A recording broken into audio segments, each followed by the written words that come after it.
श्री स्वामी समर्थ.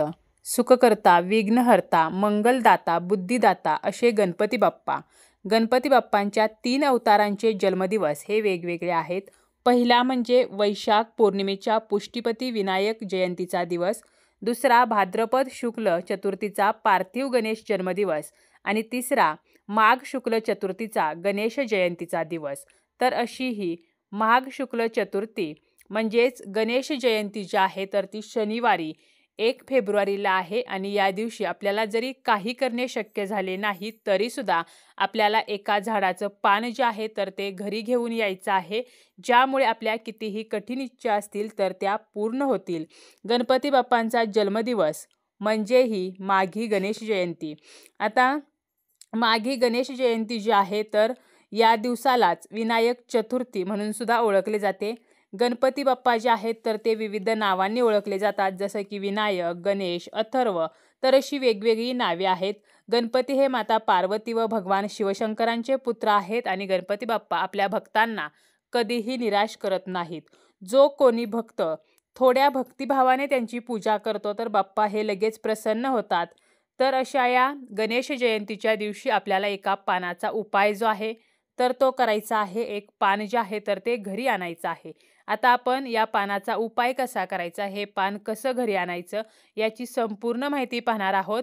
व्हिडिओला सुरुवात करण्या अगोदर तुम्ही जर चॅनलवरती नवीन असाल आणि पहिल्यांदाच माझे व्हिडिओ पाहत असाल तर चॅनलला सबस्क्राईब करा. व्हिडिओ माहितीपूर्ण वाटला तर व्हिडिओला लाईक करा. गणेश जयंतीचा जो दिवस आहे तर या दिवशी पृथ्वीवरील गणेश तत्व हे नेहमीपेक्षा सहस्रपटीने जास्त असते. गणपतीची स्पंदने आणि पृथ्वीवरील चतुर्थीची स्पंदने एकमेकांना अनुकूल असतात आणि म्हणूनच या दिवशी केलेल्या गणेश पूजेचा लाभ जो आहे तर तो जास्त प्रमाणामध्ये होत असतो. या दिवशी आपण जर काही खास उपाय केले तर याचे फळ जे आहे तर ते आपल्याला निश्चितपणे मिळत असते. आपण केलेली पूजा उपासना जी आहे तर ती कधीही वाया जात नाही. या दिवशी सकाळी लवकर उठायचं आहे, स्नान करून स्वच्छ वस्त्र परिधान करायचं आहे. आपल्या जीवनामध्ये बऱ्याचशा समस्या असतात. प्रत्येकाच्या आयुष्यामध्ये काही ना काही अडचण आहे, काही ना काही दुःख आहे. समस्या ज्या आहेत तर त्या आर्थिक असू शकतात, जसं की आपल्या घरामध्ये पैसा जो आहे तर तो येत नाही किंवा पैसा खूप येतो तो टिकत नाही, माता लक्ष्मी स्थिर नाही, कर्ज जे आहे तर ते वाढत आहे, काही केल्या ते फिटत नाही किंवा आपल्या घराची प्रगती जी आहे तर ती होत नाही. आपण खूप कष्ट करत आहोत परंतु त्या कष्टाला हवे तसे फळ मिळत नाही. आपली मुले जी आहेत तर ती शिक्षण घेत आहेत परंतु त्यांची स्मरणशक्ती कमजोर आहे. वाचलेले त्यांना ऐन परीक्षेच्या वेळेला आठवत नाही. त्याचप्रमाणे शिक्षणामध्ये त्यांना हवे तसे यश नाही, नोकरीमध्ये प्रमोशन नसेल किंवा मनासारखी नोकरी मिळत नसेल, घरामध्ये सततचे कलह होत असतील तर अशा कोणत्याही आर्थिक, शारीरिक, मानसिक समस्येसाठी आपण हा उपाय जो आहे तर तो करायचा आहे. आपल्याला घरी एक पान जे आहे तर ते आणायचं आहे आणि हे पान जे आहे तर ते जास्वंदीचं पान आपल्याला आणायचं आहे. आता हा जो उपाय आहे तर तो स्त्री, पुरुष, लग्न झालेले, लग्न न झालेले, त्याचप्रमाणे मुलगा, मुलगी, वृद्ध कोणीही व्यक्ती आपल्या सोयीनुसार दिवसभरामध्ये कधीही हा उपाय करू शकतात. आता आपल्याला जे जास्वंदाचं पान आणायचं आहे तर ते लाल रंगाच्या जास्वंदीचंच पान आणायचं आहे, कारण लाल रंगाचं फूल जे आहे तर ते गणपती बाप्पांना अतिशय आवडते. त्यामुळे आपल्याला मनासारखा रिझल्ट हवा असेल तर लाल रंगाच्या जास्वंदीचं पान जे आहे तर तेच घरी घेऊन यायचं आहे आणि यासोबत आपल्याला जास्वंदीची एक काडीसुद्धा आणायची आहे. पिवळी जास्वंद किंवा पांढरी जास्वंद, तर असं पान आपल्याला न आणता लाल रंगाच्या जास्वंदीचंच पान आणायचं आहे.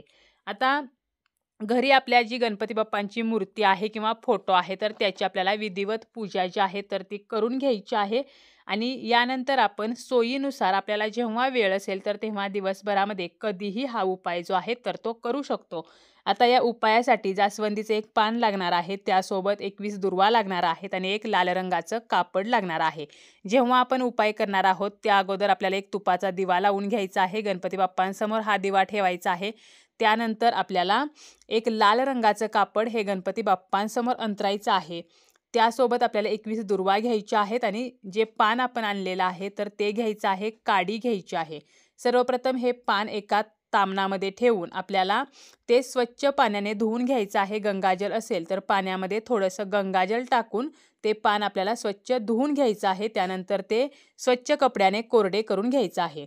यानंतर आपण जे गणपती बाप्पांसमोर लाल कापड जे अंतरलेलं आहे तर त्यावरती आपल्याला थोड्याशा अक्षता ज्या आहेत तर त्या ठेवायच्या आहेत. आणि हे पान जे आहे तर ते सुद्धा आपल्याला एका ताटामध्ये ठेवायचं आहे. त्यानंतर आपल्याला काय करायचं आहे, जी काडी आहे तर त्या काडीच्या साह्याने आणि ओल्या कुंकवाच्या साह्याने थोडंसं कुंकू घ्यायचं, त्यामध्ये पाणी मिक्स करायचं किंवा तूप मिक्स करायचं आणि ते कुंकू ओलं करून घ्यायचं आणि त्या काडीच्या साह्याने या पानावरती आपल्याला आपली जी इच्छा आहे तर ती एका शब्दामध्ये लिहायची आहे. जसं की आपल्या मुलांना जर शिक्षणामध्ये हवे तसे मार्क्स हवे असतील तर मग शैक्षणिक प्रगती असं लिहायचं. नोकरी जर आपल्याला हवी असेल तर नोकरी असं लिहायचं. पैशासंबंधीच्या जर इच्छा असतील तर धन लिहायचं किंवा पैसा लिहायचं किंवा आर्थिक स्थैर्य लिहायचं.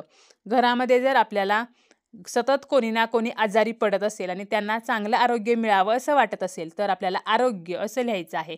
घरामध्ये खूप धनसंपत्ती यावी असं वाटत असेल तर संपत्ती किंवा धन असं लिहायचं आहे.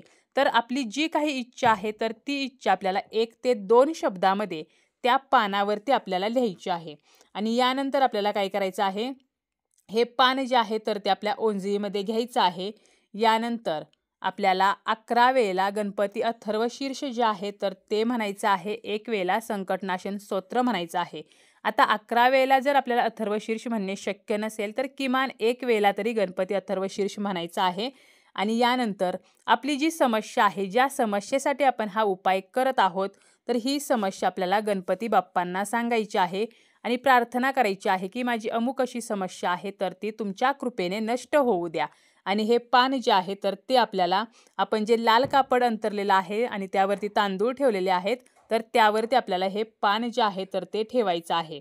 यानंतर आपण ज्या 21 दुर्वा घेतलेल्या आहेत तर त्यातील प्रत्येक दुर्वा आपल्याला उजव्या हातामध्ये घ्यायची आणि यानंतर आपल्याला ओम गण गणपते नमः असं म्हणायचं आणि त्या जास्वंदीच्या पानावरती ठेवायची. तर अशा प्रकारे 21 वेळेला ओम गण गणपते नमः असं म्हणत ह्या 21 दुर्वा आपल्याला त्या पानावरती ठेवायच्या आहेत. यानंतर त्या कापडामध्ये आपल्याला हे जास्वंदीचं पान आणि दुर्वा ज्या आहेत तर त्या गुंडाळायच्या आहेत आणि त्याची पोटली बांधायची आहे, म्हणजे पुरचुंडी तयार करायची आहे.